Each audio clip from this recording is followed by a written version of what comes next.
بسم اللہ الرحمن الرحیم وبہ نستعین وهو خیر المعین۔ سیرہ تربیتی انبیاء کے عنوان سے سلسلہ کلام جاری تھا اور ہم سیرت حضرت یوسف علیہ السلام کو بیان کر رہے تھے۔ سورہ مبارکہ یوسف آیت نمبر 12، 13، 14 کے عنوان سے سلسلہ کلام جاری تھا۔ عرض ہوا تھا کہ حضرت یعقوب علیہ السلام نے دو خدشات کا اظہار کیا،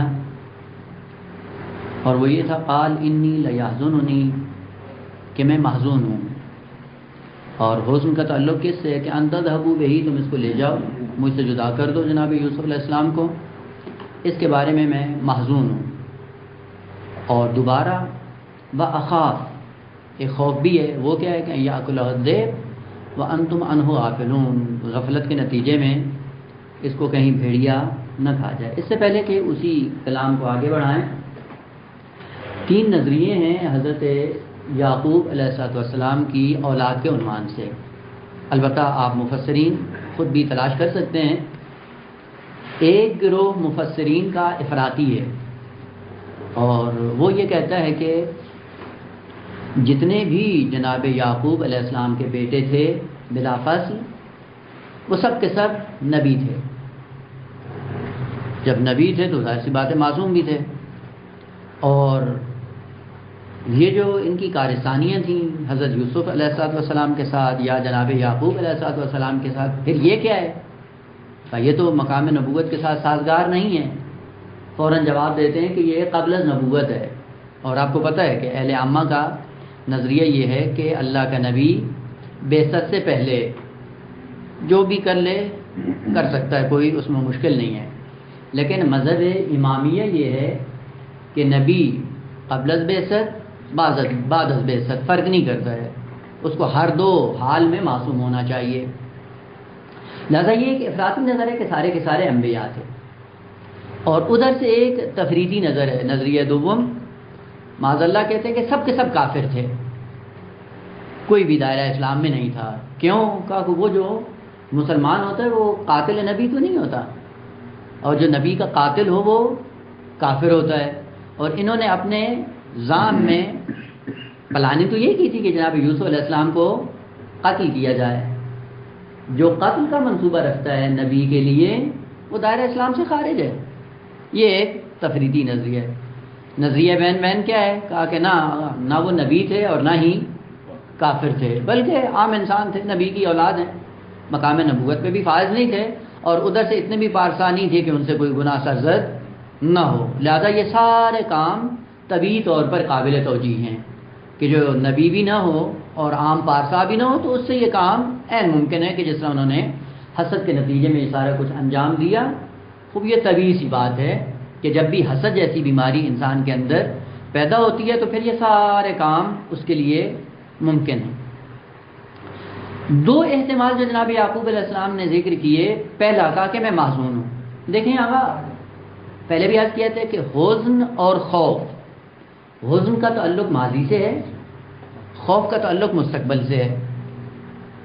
جبکہ قرآن کی بعض آیات میں کہ الا ان اولیاء اللہ لا خوف علیہم ولا هم یحزنون، ان کی زندگی میں کوئی خوف اور حزن نہیں ہوتا، جبکہ حضرت یعقوب فرما رہے ہیں کہ مجھے حزن بھی ہے اور میں خوف کا بھی شکار ہوں۔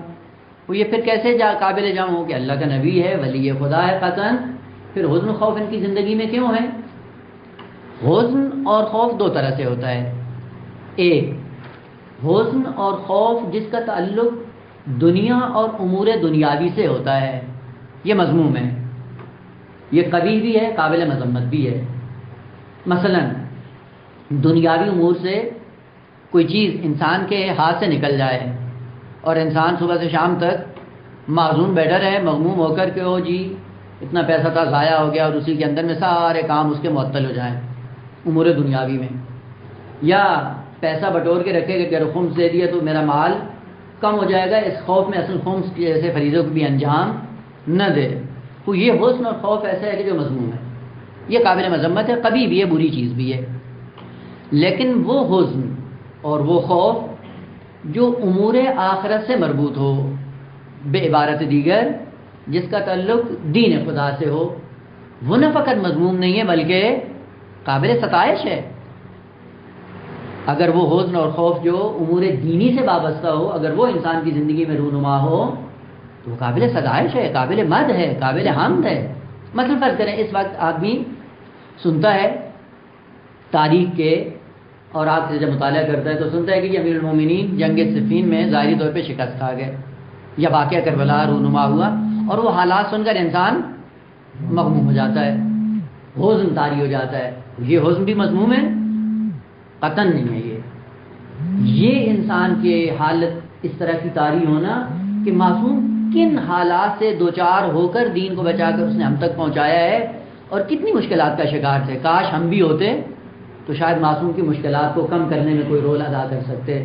اور اس اعتبار سے انسان کا مغموم ہونا نہ فقط مذموم نہیں ہے، علیکم السلام، نہ فقط مذموم نہیں ہے بلکہ معصومین کی تعبیر کے مطابق کہ نفس المحموم لنا تسبیح، یہ حزن اور خوف اور ہم اور غمطاری ہونا انسان کے لیے تسبیح شمار ہوتا ہے، مقدس ہے۔ وہ اب حضرت یعقوب علیہ السلام نے کہا میں معصوم بھی ہوں اور میں خائف بھی ہوں، اور حزن اور خوف کا تعلق کس سے ہے؟ حضرت یوسف علیہ السلام سے، نبی خدا سے۔ یعنی ایک نبی خدا کو بچانے کے لیے انسان پریشان ہو جاتا ہے کہ اگر یہ لے گئے اور یہ لے جا کر انہوں نے کوئی نقصان پہنچا دیا جناب یوسف علیہ السلام کو، جو ولی خدا ہے، جو مستقبل میں کئی ایک مشکلات بشریت کی حل کرے گا، چونکہ علم غیب کے ذریعے جانتے تھے۔ اور دیکھیں حضرت یوسف علیہ السلام کنویں میں جاتے ہیں، بازار میں بیچے جاتے ہیں، پھر وہ عزیز مصر کے پاس آ کر سارا کرنے کے بعد کیا ہوا؟ ایک پوری ملت اور قوم کو کس سے نجات دی؟ قحطی سے، دو شرک اور بت پرستی سے، دین اسلام کا اس زمانے میں پرچار کیا۔ اور یہ سارے کس کے توسط سے ہوئے ہیں؟ جناب یوسف علیہ السلام کے حوالے سے۔ اور حتیٰ یہی اپنے بھائی جو قسم پرسی کے عالم میں زندگی بسر کر رہے تھے کنعان میں، ان کو اٹھا کر لے کے گئے اور مصر میں جا کر ان کو جگہ دی، آباد کیا، اور وہیں سے نسل انبیاء آگے بڑھی۔ وہ اتنے بڑے کام جس شخصیت سے رونما ہونے ہیں، اگر وہ شخصیت خطرے میں پڑ جائے تو اس کی نسبت انسان بھی تفاوت رہے، یہ مضمون ہے۔ لہذا حضرت یعقوب علیہ السلام اللہ کے نبی کو بچانے کی خاطر معذون بھی ہیں، خائف بھی ہیں۔ پس خوف اور حزن نہ ہر جگہ مذموم ہے، نہ ہر جگہ قابل ستائش ہے۔ پس معیار کیا ہے کہ اگر خوف اور حزن کا تعلق دنیا اور امور دنیوی سے ہو مذموم ہے، لیکن اگر حزن اور خوف کا تعلق دین سے ہو، دینی امور سے ہو، مقام نبوت سے ہو، انبیاء سے ہو، انبیاء کو بچانے کے لیے ہو، نہ فقط یہ ایک مضمون نہیں ہے بلکہ قابل ستائش ہے۔ اور حزن اور خوف کا تعلق حضرت یعقوب علیہ السلام نے ذکر کیا، وہ یہی تھا کہ تم لے جاؤ گے اور حسد کی آگ میں تم جل رہے ہو، اور حسد کی آگ میں جلنے کے نتیجے میں کہیں ایسا نہ ہو کہ حضرت یوسف علیہ السلام کو کوئی نقصان پہنچاؤ۔ وہ حزن کس سے آیا کہ تم لے جاؤ گے، اس کو مجھ سے جدا کر دو گے، جدائی میرے لیے قابل برداشت نہیں ہے، قابل تحمل نہیں ہے۔ اور دوسرا کیا ہے کہ جب تم لے جاؤ گے تو اس کو جب نقصان پہنچاؤ گے، اس کا مجھے خوف ہے، مستقبل میں خطرہ جس کو لاحق ہوگا اس کی وجہ سے میں خائف ہوں۔ لیکن عجیب بات یہ ہے کہ جب انہوں نے جواب دیا ہے تو حزن کا جواب نہیں دیا، توجیہ نہیں کی ہے، فقط خوف کی توجیہ کی بھائیوں نے، لیکن حزن کو اصلا انہوں نے چھیڑا ہی نہیں ہے۔ جبکہ حضرت یعقوب علیہ السلام نے دونوں عنصر ذکر کیے کہ قال انی لیحزننی، حزن کا تعلق کس سے ہے کہ انت تذهبوا بھی، تم اس کو لے جاؤ، لے جانے سے ہوگا کیا؟ جدائی، میرے اور حضرت یوسف علیہ السلام کے ساتھ جدائی ہو جائے گی۔ اور خوف کس کا ہے کہ تم غفلت کے نتیجے میں اس کو بلا بیٹھو اور بھیڑی آ کر اس کو کھا جائے گا، اس کا خوف ہے۔ بعد میں جب انہوں نے جواب دیا ہے تو خوف کی توجیہ کی ہے، لیکن حزن کو انہوں نے بیان نہیں کیا۔ کیوں بیان نہیں کیا؟ دیکھیں اگر حزن پہ بھی ان کا تمرکز ہوتا تو یہاں سے حسد کی آگ اور زیادہ پھیل سکتی تھی۔ سوال کہ اگر جناب یوسف آپ سے جدا ہوتے ہیں، آپ معزون ہو جاتے ہیں، تو ہم بھی تو ہر روز جاتے ہیں، کیوں معزون نہیں ہوتے ہو؟ اگر یہ کہتے جناب یوسف علیہ السلام، جناب یعقوب علیہ السلام کہ جدائی کی وجہ سے میں معزون ہوتا ہوں، تو پلٹ کر حسد کی آگ اور وہ بھڑک سکتی تھی۔ وہ کہہ سکتے تھے بابا ہم بھی تو آپ کی اولاد ہیں، ہم ہر روز آپ سے جدا ہوتے ہیں، اور ہر روز جدائی کے بعد ہمارے لیے اپنا پریشان نہیں ہوتے، اس کے لیے تو پریشان ہوتے ہیں۔ اب یہ وجہ تھی کہ حزن کو انہوں نے بھی فوکس نہیں کیا، اور حضرت یعقوب نے بھی اس نقطے کی طرف زیادہ تمرکز نہیں کیا، فوراً خوف کی طرف اتنی لمبی توجیہ کر دی۔ اور اس کو مغفولن ان قرار دیا. کیوں؟ تاکہ حسد کی آگ اور نہ بڑھے. وہ کیا ہے؟ یرکا ہو یلب، لے جائے گا، کھیل کود میں مصروف رہے گا اور اسی مشغولیت میں یہ خوشحال رہے گا. لہذا نہ انہوں نے چھیڑا ہے نہ حضرت یعقوب علیہ السلام نے پھر اس بات پہ اصرار کیا ہے. اصرار اس بات پہ تھا کہ ٹھیک ہے جدائی تو ہر روز ہوتی ہے، ہمیں بھی ہوتی ہے، ان میں بھی ہوتی ہے، لہذا کوئی فرق نہیں کرتا. لہذا حضرت یعقوب علیہ السلام نے بھی کوئی زیادہ اس بات پہ اصرار نہیں کیا. لیکن جس بات پہ زیادہ تاکید کی وہ یہ تھی کہ اگر تم غفلت کا شکار ہو گئے تو کیا ہوگا، اگر بھیڑیا آیا اور بھیڑیا اس کو کھا گیا تو کیا ہوگا. لہذا انہوں نے بھی اسی دوسرے کلمے کا جواب دیا، دوسرے احتمال کا، کہ جس سے آپ خوف زدہ ہو، ہم اس احتمال کو آپ کے لیے ختم کر رہے ہیں، اور وہ یہ کہ ہم عصبہ ہیں. عصبہ کے نتیجے میں یہ ممکن ہی نہیں ہے کہ اس کو کوئی نقصان پہنچے. بعض کلمات ہیں کہ جن کی گہرائی کو سمجھنے کی ضرورت ہے. اس میں سے ایک کلمہ ہے ذئب. عموماً اس کا ترجمہ کیا کیا جاتا ہے؟ نہ ذئب، ذئب گرگ، فارسی میں، اردو میں بھیڑیا. دیکھیں آگا عربی واقعی بہت خوبصورت ہے. زال حمزہ بے، اس کا معنی عربی زبان میں کیا ہوتا ہے؟ یہ ہوائیں چلتی ہیں مختلف. بعض ہوائیں ایسی ہوتی ہیں کہ جن کا رخ یک نواخت ہوتا ہے، یعنی اگر مشرق سے چل رہی ہے تو مغرب میں اس کا رخ ہے تو وہ اسی ایک ہی رخ پہ ہوا کا جھونکا جاری رہتا ہے. اس کو عربی میں ذئب نہیں کہا جاتا. یا مغرب سے چل رہی ہے مشرق طرف آ رہی جس کا رخ ایک ہے، اس کو بھی ذئب نہیں کہا جاتا. وہ ہوا جس کے رخ کا کوئی پتہ نہ ہو. دیکھا ہے آپ نے عموماً انسان کی زندگی میں ہوتا ہے کہ کبھی مشرق سے چلنا شروع ہو جاتی ہے، پھر اگلے لمحے دیکھتے ہیں کہ مغرب سے شروع ہو جاتی ہے. جھونکا کبھی دائیں سے بائیں، کبھی بائیں سے دائیں، کبھی شمال جنوب، جنوب شمال، یعنی کوئی پتہ نہیں ہوتا کہ اگلے لمحے یہ ہوا کا رخ کیا ہوگا. وہ ہوا جس کا رخ معین نہ ہو کہ کس طرف سے یہ چلے گی اور کس طرف یہ چیزوں کو لے جائے گی، اس ہوا کو عربی میں ذئب کہا جاتا ہے. اور اسی وجہ سے بھیڑیے کی خصوصیت دیکھیں آگا، یہی کلمات ہیں جو آ کر ان کی آہستہ آہستہ جانوروں کی نیچر اور طبیعت کو بھی آشکار کرتی ہے. اسی لیے ذئب کو ذئب کہا جاتا ہے کہ اس کے حملے کا رخ معلوم نہیں ہوتا. باقی جانور ہیں ان کو آپ دیکھیں طبیعت اور نیچر میں ایسے ہیں کہ جن کے حملے کا ایک خاص رخ ہوتا ہے اور ایک خاص جہت سے حملہ کرتے ہیں. لیکن ذئب بھیڑیا ایسا ہے کہ جو ہر جہت سے حملہ ور ہوتا ہے، یعنی پتہ نہیں ہوتا شکار کو کہ یہ بدبخت کہاں سے آ کر حملہ کرے گا. جس کے حملے کا رخ معلوم نہ ہو اس جانور کو عربی میں ذئب کہا جاتا ہے. اور بھیڑیے کے اندر یہ خصوصیت پائی جاتی ہے کہ جب بھی حملہ ور ہوتا ہے تو حملے کے نتیجے میں جو شکار جانور ہو رہا ہوتا ہے اس کے ہاتھوں، اس بیچارے کو معلوم نہیں ہوتا، دائیں بھاگوں بائیں بھاگوں، سیدھا الٹا آگے پیچھے، کچھ پتہ نہیں ہوتا. اس لیے لفظ ذئب کو ذئب کہا جاتا ہے کہ ہر جہت سے آ کے حملہ ور ہوتا ہے اور نوچنے کی کوشش کرتا ہے. پس ذئب وہ جانور، وہ درندہ کہ جس کے حملے کی جہت مشخص اور معین نہ ہو، یہ جانور، یہ درندہ. وہ یہ کہاں سے حضرت یعقوب علیہ السلام نے ذکر کیا؟ کہا کہ یہ سرزمین ایسی تھی کہ جس میں مختلف قسم کے درندے تھے، ان میں سے ایک درندہ یہ ذئب بھی تھا، پس طبیعی تھا.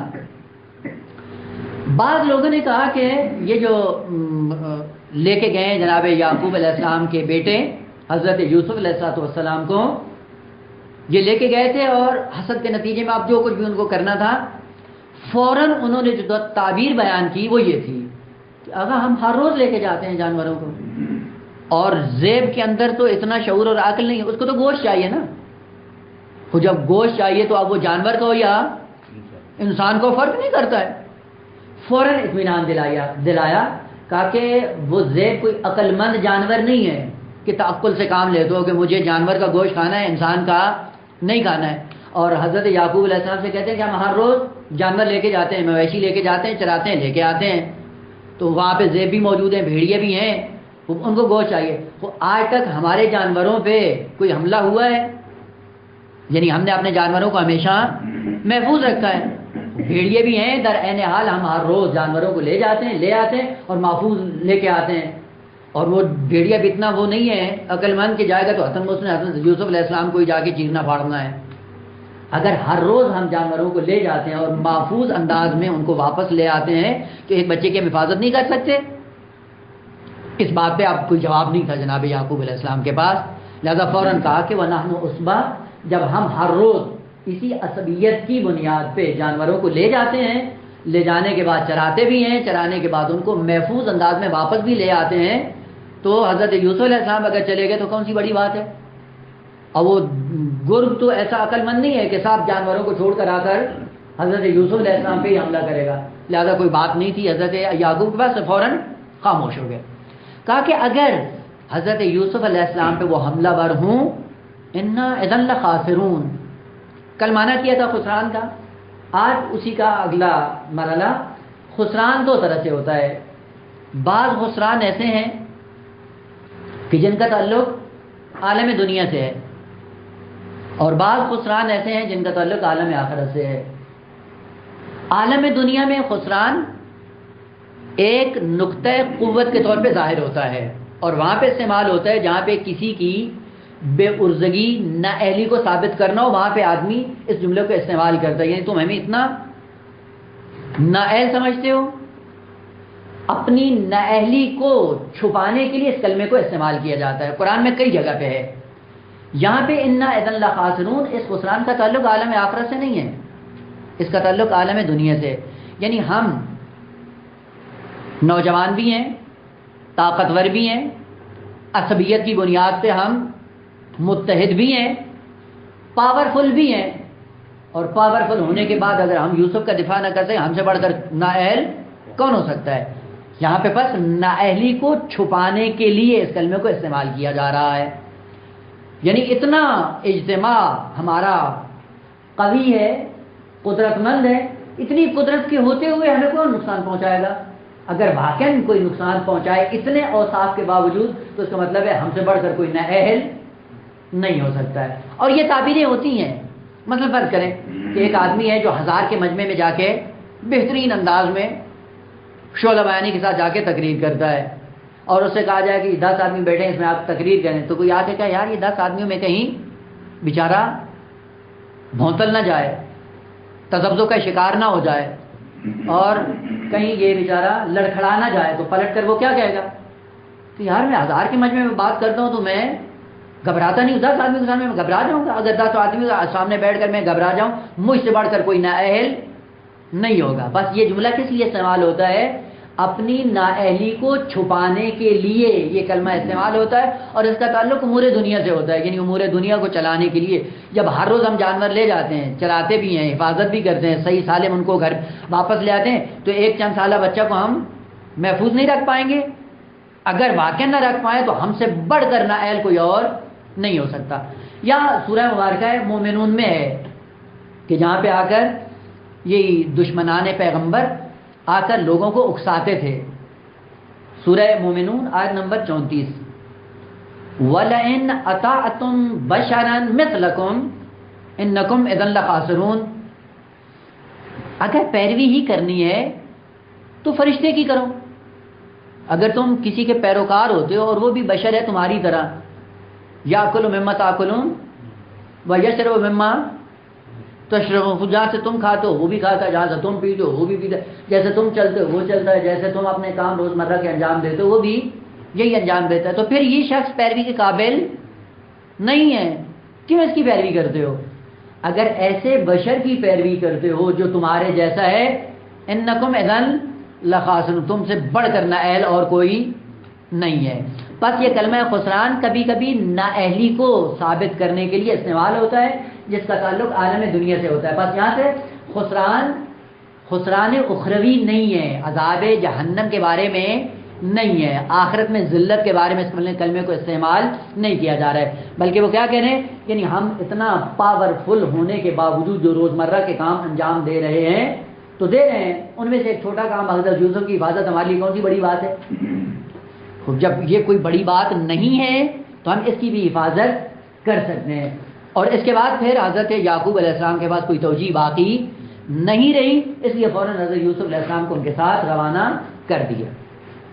بس قالوا لن اکلہ الذئب، اگر بھیڑیا کو کھا جائے، بنانو عصبہ، اور ہماری خصوصیت حالت یہ ہے کہ ہم اتنے پاورفل ہیں، تعصب کی بنیاد پہ ہم جڑے ہوئے ہیں، محکم ہیں، مستحکم ہیں، اگر واقعی ہم حفاظت نہ کر پائیں تو ہم سے بڑھ کر نااہل اور کوئی نہیں ہو سکتا.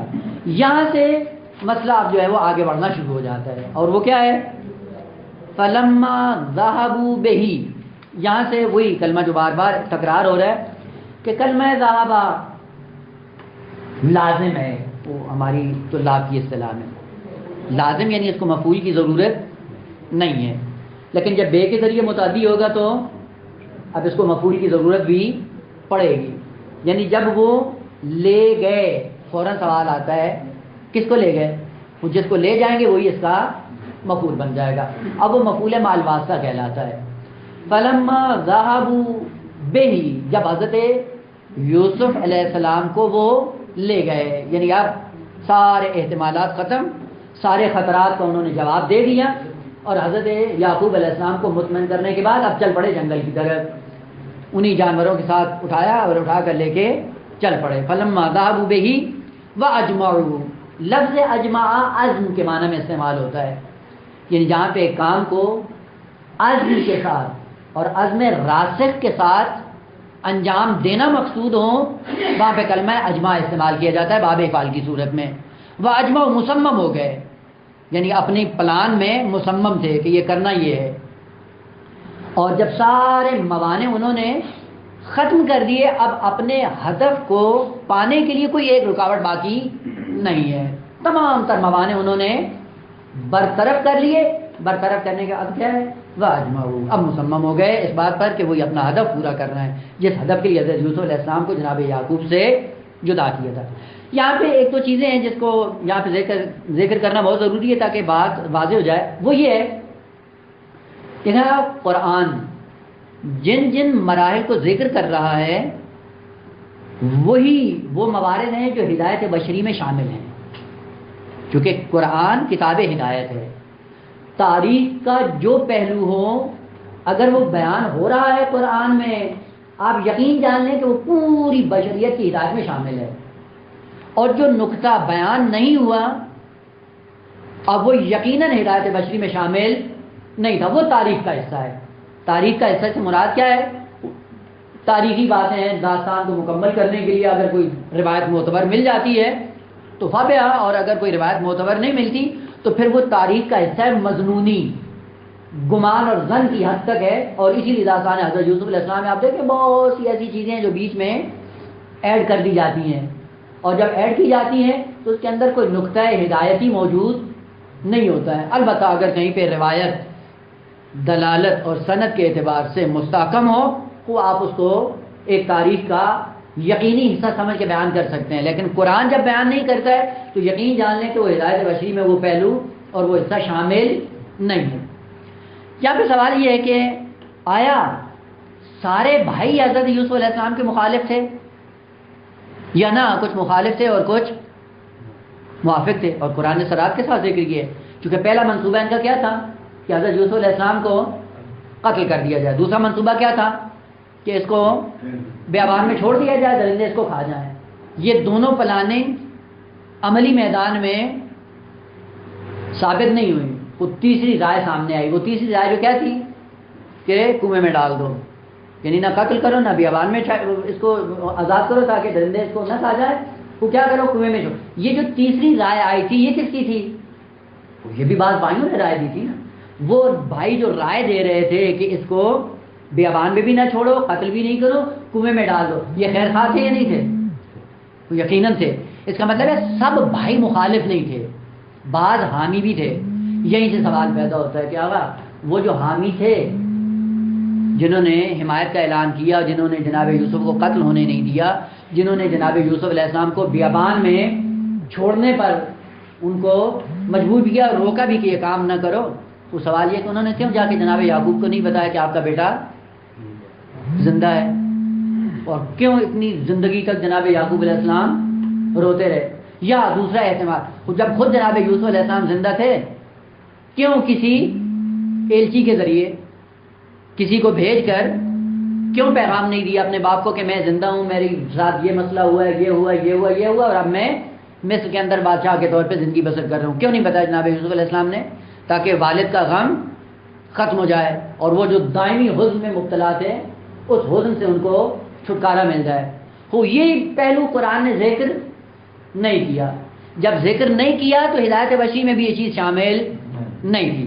اب یہ ہوا یا نہیں ہوا اس کے بارے میں اگر بعض روایات کے اندر کوئی مطلب ملتا ہے تو جب تک روایت سند اور دلالت کے اعتبار سے مستحکم نہیں ہوگی قابل اعتماد نہیں ہوگی. البتہ بعض شواہد اور قرائن ملتے ہیں کہ جن شواہد اور قرائن کی صورت میں پتہ چلتا ہے کہ پیچھے تحذیر شامل تھی، دھمکی شامل تھی کہ جس دھمکی کی وجہ سے بھائیوں نے جا کے باپ کو نہیں بتایا. وہی جو جناب یوسف کے خیر خواہ تھے، مطلب جن کا قتل نہیں ہونے دیں گے، بیابان میں اس کو چھوڑنے نہیں دیں گے، وہ اس کو کنویں میں ڈال دیں. کنویں میں ڈالو گے تاکہ کم از کم کوئی آئے گا کارواں تو ان کو لے کے چلا جائے گا، محفوظ رہے گا، زندہ رہے گا. جب انہوں نے قتل نہیں ہونے دیا، انہوں نے کیوں نہیں جا کے باپ کو بتایا؟ انہی بھائیوں میں بعض ایسے فرعون تھے کہ جن کا موقف اور بات حرف آخر تھی اور انہوں نے دھمکی دی تھی اگر کسی نے جا کے باپ کو بتایا کہ ہم نے یہ کیا ہے اس کا انجام بھی وہی ہوگا جو جناب یوسف کا ہوا ہے. اور ان کو پتہ بھی تھا کہ یہ کمبخت یہ کام کر سکتے ہیں. یعنی جیسے ہی تھوڑا سا شائبہ ملے گا اور بات لیک ہوگی، جس کے ذریعے سے لیک ہوگی اس کا انجام یہی ہوگا جو جناب یوسف کا ہو رہا ہے. وہ کون اپنے آپ کو خطرے میں ڈالے؟ معصوم تو تھے نہیں، نبی تو تھے نہیں کہ ہاں دین کا کام کرنا ہے تو آپ کرنا ہی ہے، ایسی بات تو تھی نہیں. بس پتہ چلتا ہے کہ بعض دھمکیاں شامل حال تھیں جس کی وجہ سے ان بھائیوں نے بھی جناب یعقوب علیہ السلام کو جا کے خبر نہیں دی کہ آپ کا بیٹا زندہ ہے. واجمعوا، انہوں نے عزم راسخ کر لیا کہ اب اپنے ہدف کو پانا ہے. وہ کیا ہے؟ واجمعوا ان یجعلوہ فی غیابت الجب. یہ کلمہ دو طرح سے استعمال ہوا ہے. غیابت مفرد ہے، اس کی جمع ہے غیابات. البتہ بعض قرات جو قاری ہیں وہ دونوں انداز سے پڑھتے ہیں، فی غیابت الجب یا فی غیابات الجب، فرق نہیں کرتا ہے. اگر مفرد کی صورت میں ہو تو بھی ٹھیک ہے، جمع کی صورت میں ہو تو بھی مشکل نہیں ہے. پہلے معنی کر دیں. شاید پہلے بھی عرض کیا ہو کہ دو تعبیریں ہیں قرآن کی، ایک ہے بیر اور ایک ہے جب. جب بھی کنویں کو کہتے ہیں اور بیر بھی کنویں کو ہی کہتے ہیں، لیکن بعض خصوصیات کی وجہ سے یہ کلمات الگ ہو جاتے ہیں. پہلی خصوصیت لفظ جب جو کنویں کو کہا جاتا ہے، جب کا معنی ہوتا ہے کاٹنا، قطع کرنا، تختی کرنا، کسی چیز کو کاٹنا، الگ کرنا. ہے نا روایت کہ الاسلام یجب ما قبلہ، یعنی جو دور جاہلیت میں انسان انجام دیتا ہے اسلام لے کے آئے گا تو اسلام کیا کرے گا؟ اس ماضی کو کاٹ دے گا. یعنی ماضی میں جو غلطیاں کی ہیں اس پہ جو انجام مترتب ہونے والا ہے اس اثر کو کاٹ دیتا ہے. اسلام آ کر ماضی کی غلطیاں اس کی چھپ جاتی ہیں، کٹ جاتی ہیں، الگ ہو جاتی ہیں، اس سے جدا ہو جاتی ہیں. بس جب کا معنی کیا ہے؟ کاٹنا. اسی لیے اس کنویں کو جب کہا جاتا ہے کہ جس کو آہستہ آہستہ کاٹ کر پانی تک پہنچا جائے. زمین کو کاٹتے کاٹتے جب پانی تک انسان جا پہنچتا ہے، اس کاٹنے کے نتیجے میں اس سرزمین میں جو گڑھا کھودا جاتا ہے اس گڑھے کو جب کہا جاتا ہے. دوسری خصوصیت یہ کہ جس کو صرف کاٹا جاتا ہے، تعمیر نہیں کیا جاتا. ابھی بھی ہے یہ قوم میں آپ دیکھتے ہیں، کیونکہ قوم کی سرزمین ایسی ہے کہ جہاں پہ نکاسی کا سسٹم نہیں ہے. ابھی ایسا ایسا آیا ہے. پہلے کیا تھا؟ زمین میں کنویں کھودتے تھے، کنویں کھودنے کے بعد جتنا بھی وہ گندا پانی ہوتا تھا گٹر کا وہی کنویں میں جاتا تھا. کنواں جب کھودا جا رہا ہو اس کو جب کہتے ہیں. لیکن اسی کنویں کو اگر پتھروں کے ذریعے اطراف کی دیواروں کو تعمیر کر کے مستحکم بنایا جائے، اوپر لے کے آ جائے، وہی جب اب کہلاتا ہے. بس وہ کنواں جو فقط کاٹا جائے، جس کے اندر اس کی دیواروں کو پتھروں سے محکم نہ کیا جائے، وہ جب کہلاتا ہے. اور اگر اس کو پتھروں سے اس کی چار دیواری کو مضبوط کر کے اوپر لایا جائے کہ یہ زندگی بھر کام آئے، مستحکم رہے، اس کو عربی میں بئر کہا جاتا ہے. پہلا فرق. دوسرا فرق یہ ہے کہ جب وہ کنواں ہوتا ہے جس کا کھودنے والا بھی معلوم ہوتا ہے اور جس کا مالک بھی معلوم ہوتا ہے. ممکن ہے کھودنے والا مالک ہی ہو اور ممکن ہے مالک الگ ہو، کھودنے والا الگ ہوتا ہے. مالک ہے اپنی سرزمین میں کسی مزدور کو لے کے آتا ہے، کہتا ہے تم کھودو، کھودنے والا مشخص ہے. لیکن وہ جو کھودنے والا ہے وہ مالک نہیں ہے، مالک کوئی اور ہے. پس جس کا کھودنے والا اور مالک دونوں معلوم اور مشخص اور معین ہوں وہ عربی میں جب کہلاتا ہے. ٹھیک ہے. اور بیر اس کی خصوصیت کیا ہے؟ جس کا کھودنے والا بھی معلوم نہ ہو، جس کا مالک بھی معلوم نہ ہو، اس کو عربی میں بیر کہا جاتا ہے. ہاں یہ چھوٹی چھوٹی خصوصیات آہستہ آہستہ بڑے بڑے معارف انسان کے لیے آ کر ثابت کر دیتی. مثلا اگر جو بہو کبھی بھی اختلاف نہیں ہوگا. کیوں اختلاف نہیں ہوگا؟ کیونکہ مالک بھی مشخص ہے، کھودنے والا بھی مشخص ہے، کسی کو کوئی اختلاف نہیں ہوگا. لیکن بیر کیا ہوتا ہے؟ جس کا مالک بھی معلوم نہیں ہے اور کھودنے والا بھی معلوم نہیں ہے. خوب اس پہ اختلاف کیا جا سکتا ہے. دو آدمی مدعی ہو سکتے ہیں، ایک کہہ سکتا ہے کہ میں نے کھودا ہے میں مالک ہوں، دوسرا کہہ سکتا ہے نہ میں نے کھودا ہے میں مالک ہوں. ہو سکتا ہے نا؟ جس طرح کہ امیر المومنین کی بز میں دو بدو آئے، ایک کنویں پہ ان کا جھگڑا ہوا. جھگڑا ہونے کے بعد کیا کہتا ہے؟ ایک کہتا ہے اس کا مالک میں ہوں، دوسرا کہتا ہے مالک اس کا میں ہوں. وہاں پہ لفظ بیر استعمال ہوا ہے، جب استعمال نہیں ہوا. کیوں؟ اگر جب ہوتا تو واضح اور مشخص تھا کہ اس کا کھودنے والا کون ہے، مالک کون ہے، دونوں چیزیں مشخص تھیں. لیکن لفظ بیر جب کہا، یہ بیر بتاتا ہے کہ اس کا مالک اور کھودنے والا دونوں معین نہیں، اس لیے جھگڑا بھی ہوا. جھگڑا ہونے کے بعد ایک بدو آ کے کہتا انا فطرتہ، میں نے اس کو کھودا ہے. ابن عباس کہتا ہے کہ اس دن مجھے پتہ چلا کہ لفظ فاطر کا معنی کیا ہوتا ہے. وہ فاطر کس کو کہتے ہیں؟ جو پہلی مرتبہ کسی چیز کو کھودتا ہے، وہ کام جو پہلی مرتبہ انجام دیا جائے، جس پر کوئی اور سبقت نہ لے جائے، اس کو فاطر کہتے ہیں. یا اسی سے کلمہ فطرت بھی نکلا ہے، مفتوح بھی نکلا ہے، وہ الگ معنی ہے. لہذا عربی کے کلمات میں اتنی گہرائی ہے کہ اگر وہ خصوصیت انسان کو معلوم ہو جائے، کئی ایک حقائق اور کئی ایک معارف انسان کے لیے حل ہو جاتے ہیں. اب دیکھیں یہ بعد میں تفصیلی نکتہ ہے جو بعد میں کام آئے گا. عزم راسخ انہوں نے کیا کر دیا کہ یجعلوہ فی غیابت الجب. یہی سے پتہ چلتا ہے اس جب کا تعلق کس کے ساتھ؟ برادران یوسف کے ساتھ تھا. یعنی یہ کنواں انہوں نے کھودا ہے، مالک بھی یہی ہے. اسی لیے جب وہ کاروان آتا ہے تو فوراً آ جاتے ہیں. کس نے آپ کو اجازت دی ہے کس سے نکالو؟ کنواں ہمارا ہے، پانی کس نے نکالا ہے؟ تو اس بچے کو کیوں نکالا ہے؟ وہاں پہ پھر ان کی آپس میں قرارداد ہوتی ہے کہ یہ پھر بیچتے ہیں. جناب یوسف علیہ السلام بکتے ہیں، بکنے کے بعد سارا معاملہ طے پاتا ہے. طے پانے کے بعد پھر جناب یوسف علیہ السلام کو مصر کی سرزمین میں لے جایا جاتا ہے. لیکن اگر یہاں پہ لفظ بیر ہوتا تو اصل میں وہ آ کے کاروان کے تم سے کیا مطلب ہے بھائی؟ جب تمہارا ہے نہیں تو کیوں آ کے بڑے بن رہے ہو؟ بس یہی تعبیریں دقیق جو بتاتی ہیں، جس سے مادرہ آ کر واضح ہوتا ہے. یہی الفاظ ہیں کہ جن کے سائے میں انسان جا کر ان حقائق سے آشنا ہو سکتا ہے. بس سب سے پہلے لفظ جب کی تعبیر. دوسرا غیابت. غیابت یہ دو کام ہوتے تھے. خدا کی بات ہے، یہ جب کنویں کھودے جاتے تھے تو کنویں سے پانی نکالنے کے اگر بیر بن جاتا تھا، بیر، تو اس سے پانی نکالنے کے لیے ڈول چاہیے ہوتا تھا، رسی چاہیے ہوتی تھی، کیونکہ پانی کے اندر جانے تک انسان کی دسترس نہیں ہوتی تھی، اس لیے بیر کہلاتا تھا. لیکن جب وہ کنواں ہوتا تھا کہ جس میں سیڑھیاں بنائی جاتی تھیں، وہ ڈول اور رسی نہ بھی ہوں تو انسان ان سیڑھیوں سے نیچے اتر کر پانی کی تہہ تک جا پہنچتا تھا. اب وہ سیڑھیاں کبھی کبھی طول میں بنائی جاتی تھی، کبھی عرض میں بنائی جاتی تھی، اور کبھی کبھی اس کنویں کی تہہ تک پہنچنے کے لیے دیواروں میں سوراخ کیے جاتے تھے. ان سوراخوں کے ذریعے آہستہ آہستہ انسان قدم رکھتے آہستہ آہستہ رکھتے رکھتے نیچے پہنچتا تھا، پھر انہی سوراخوں پہ پاؤں رکھتے ہوئے آہستہ آہستہ کنویں سے باہر آ جاتا تھا. اور ابھی بھی ہے یہ، اگر آپ نے دیکھا ہو نزدیک سے تو یہ جب کنواں کھودتے ہیں تو دیواروں میں سوراخ کرتے جاتے ہیں کنواں کھودنے والا. کیوں؟ تاکہ جیسے نیچے جائے گا باہر آنے کے لیے پاؤں ان سوراخوں میں رکھتے رکھتے رکھتے باہر آ جاتا ہے. وہ سوراخ جو کیے جاتے تھے کنویں کے اندر، ان سوراخوں کو عربی میں غیابت کہا جاتا تھا.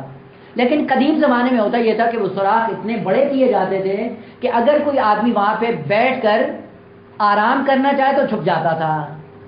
اتنا بڑا ہوتا تھا کہ اس سوراخ میں بیٹھ کر اپنے آپ کو چھپا سکتا ہے. یعنی اگر درندہ ہو یا کوئی جانور ہو یا کوئی خطرہ ہو، اس سے اپنے آپ کو محفوظ کرنے کے لیے غیابت کے اندر جب بیٹھ جاتا تھا تو نہ باہر سے کاروان والوں کو پتہ چلتا تھا اور نہ ہی بھیڑی اور جانور ہو ان کو پتہ چلتا تھا کہ یہاں پہ کوئی ہمارا شکار بیٹھا ہوا ہے کہ جس کو جا کر حملہ ور ہو کر اس کو نابود کر دیں. خوب انہوں نے اپنا عزم راسخ اس بات پہ کیا کہ یجعلوہ قرار دیں کس کو؟ جناب یوسف علیہ السلام کو. کہاں پہ؟ فی غیابت الجب، کنویں کے ان سوراخوں میں اس کو رکھ دو. اور رکھنے کے بعد ہوگا کہ آقا یہ بچہ ہے، خود تو باہر آ نہیں سکے گا، اور ہم جب اس کو باہر نہیں نکالیں گے یہ وہیں پڑا رہے گا. اگر بعد میں کوئی کاروان آتا ہے تو کاروان کے سائے میں اگر اس کو نجات ملنی ہوگی تو مل جائے گی، نہیں تو یہی پڑا رہے گا یا بھوک اور پیاس سے خود ہی تلف ہو جائے گا۔ اب یہ الگ بات ہے، یجعلوہ فی غیابت الجب، وہاں پہ چھوڑ کر اب انہوں نے اپنا ہدف پورا کر دیا۔ اب یہاں پہ بعض وہ موارد ہیں جن کو قرآن نے ذکر نہیں کیا گا، اب وہ حدیثی موارد ہیں یا روایات کے اندر ہے، البتہ ان روایات کی سند اور دلالت دونوں اس کی بررسی ہونی چاہیے۔ مثلا ایک اخلاقی نقطہ جو ذکر کیا جاتا ہے کہ جب سب بھائیوں نے مصمم ہو کر عزم راسخ کرنے کے بعد جناب یوسف علیہ السلام کو پکڑا، اور پکڑنے کے بعد جب کنویں میں پھینکنا چاہا تو حضرت یوسف علیہ السلام مسکرائے۔ وہ بھائیوں نے پوچھا کہ عجیب بات ہے کہ ہم آپ کو مصیبت میں ڈال رہے ہیں اور آپ ہنس رہے ہیں، مسکرا رہے ہیں، مسکرانے کا فلسفہ کیا ہے؟ کہا مسکرا اس لیے رہا ہوں کہ ایک زمانے میں یہ غرور تھا اور یہ ذہن میں چیز بیٹھی ہوئی تھی کہ جس کے اتنے بھائی ہوں اور اتنے طاقتور بھائی ہوں اس کو بھی کوئی نقصان پہنچا سکتا ہے۔ تو کہا یہ خدا نے یہ درس دیا ہے کہ خدا سے ہٹ کر جس پہ اعتماد کرو گے اسی سے ہی آپ کو نقصان پہنچے گا۔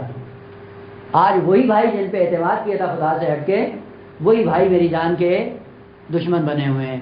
اور یہ ہے بھی صحیح، یہ روایات کا مضمون ہے، اس اعتبار سے اگر یہ بات ہو تو اخلاقی اعتبار سے کوئی غلط بات نہیں ہے، کیونکہ روایات کا مضمون بھی یہی ہے اخلاقیات میں کہ اگر خدا سے ہٹ کر جس پر بھی اعتماد کرو گے خداوند عالم وہیں سے آپ کو نقصان پہنچائے گا۔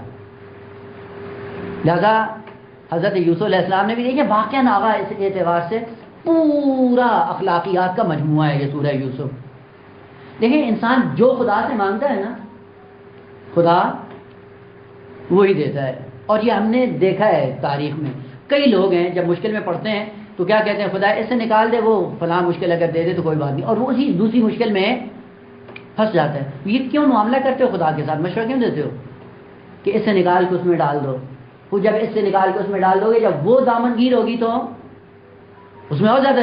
ایک ہے ہمارے دوستوں میں، ان کے زندگی میں کچھ مشکلات آئیں تو کہا خدا یہ مشکلات ٹال دے، کسی ایسی مرض میں مبتلا کر دے جس میں درد نہ ہو، وہ قابل برداشت ہے، یہ مشکلات قابل برداشت نہیں ہے۔ اور عجیب ہوا بھی ایسے، وہ ساری مشکلات ایک ایک کر کے ختم ہوگی، شوگر کا مریض ہو گیا۔ اب وہ شوگر بڑھتی بڑھتی اتنی زیادہ ہو گئی ہے، وہ کئی مرتبہ اظہار کر چکا ہے کہ ہم نے خود ہی کہا تھا کہ ایک ایسے مرض میں مبتلا کر دے جس میں درد نہ ہو۔ واقعی اس میں درد نہیں ہے لیکن ذلت ایسی ہے کہ پتہ نہیں چلتا ہے کہ آدمی مریض ہے یا نہیں ہے۔ اور یہ بھی حضرت یوسف علیہ السلام کے لیے خوب کیا تھا، جب زلیخا کے جال میں پھنسے تو کیا تھا، رب السجن احب الی مما یدعوننی الیہ، وہ جس کی طرف دعوت دیتی مجھے اس سے بچا دے، میں زندان جانا، وہ جو اس مصیبت سے آپ کو بچا سکتا ہے زندان سے نہیں بچا سکتا۔ اسی لیے روایات میں کہ اگر یوسف یہ کہتے خدا مجھے محفوظ رکھ تو زندان سے بھی محفوظ ہو جاتے، لیکن زندان کا انتخاب خود کیا ہے۔ بس اوقات انسان ان مصیبتوں کو خود انتخاب کرتا ہے بڑی مصیبت کو دیکھتے ہوئے۔ لہذا انسان کی زندگی میں دعا کا پہلو کیا ہونا چاہیے، آغا اگر کسی مصیبت میں مبتلا ہے تو خدا سے کہو کہ آغا تو ارحم الراحمین ہے، اور جب تو ارحم الراحمین ہے اور تو ایسا رؤوف ہے اور اتنا مہربان ہے، مجھ سے چاہتا ہے وہ اس مشکل سے مجھے نجات دے، نہیں ہے کہ خدا کو مشورہ دو کہ اس سے نکال کے اس میں ڈال دو، غلط بات ہے۔ یعنی اس کا مطلب یہ ہے کہ خدا بیٹھا ہوا ہے معاذ اللہ بدلہ لینے کے لیے کہ عزت سے نکال کے ادھر ڈالنا ہے خدا نے، نہ ایسا نہیں ہے۔ لہذا یہ نہیں کریں کہ کبھی کبھی انسان اپنی دعاؤں کا رخ صحیح سے اپناتا نہیں ہے، اپنی نااہلی اور اپنی جہالت کے نتیجے میں ایک مصیبت نکل دوسری میں مبتلا، اور ہے یہ ہماری زندگی میں ہوتا ہے آگا، واضح روشن ہے۔ کبھی کبھی کوئی کام نہیں ہوتا تو کیا کہتے ہیں آگا یہ نہ ہو تو یہ ہو جائے، کیوں مشورہ دیتے ہو؟ اپنی مشکل ہے، مشکل خدا کے سامنے رکھو، اور مشکل سامنے رکھنے کے بعد خدا سے کہو تو ارحم الراحمین ہے، تو فعال لما یشاء ہے، اگر تو فعال لما یشاء تو پھر مہربانی کر کے ہمیں اس سے نہ جائے۔ وَأَجْمَعُوا أَن يَجْعَلُوهُ فِي غَيَابَةِ الْجُبِّ، خوب ڈال دیا، ڈالنے کے بعد واپس چلے گئے۔ یہاں سے سلسلہ کلام پھر چینج ہو جاتا ہے۔ وَأَوْحَيْنَا إِلَيْهِ، ہم نے وحی کی، الہ کس کی طرف؟ اب بعض مفسرین نے کہا الہ کی ضمیر کا مرجع جناب یعقوب ہے۔ سلسلہ کلام جاری ہے، انشاءاللہ دیکھتے ہیں کہ اس ضمیر کا مرجع کون ہے اور کس طرح سے اس آیت کو تطبیق کیا جا سکتا ہے۔ والحمدللہ رب العالمین۔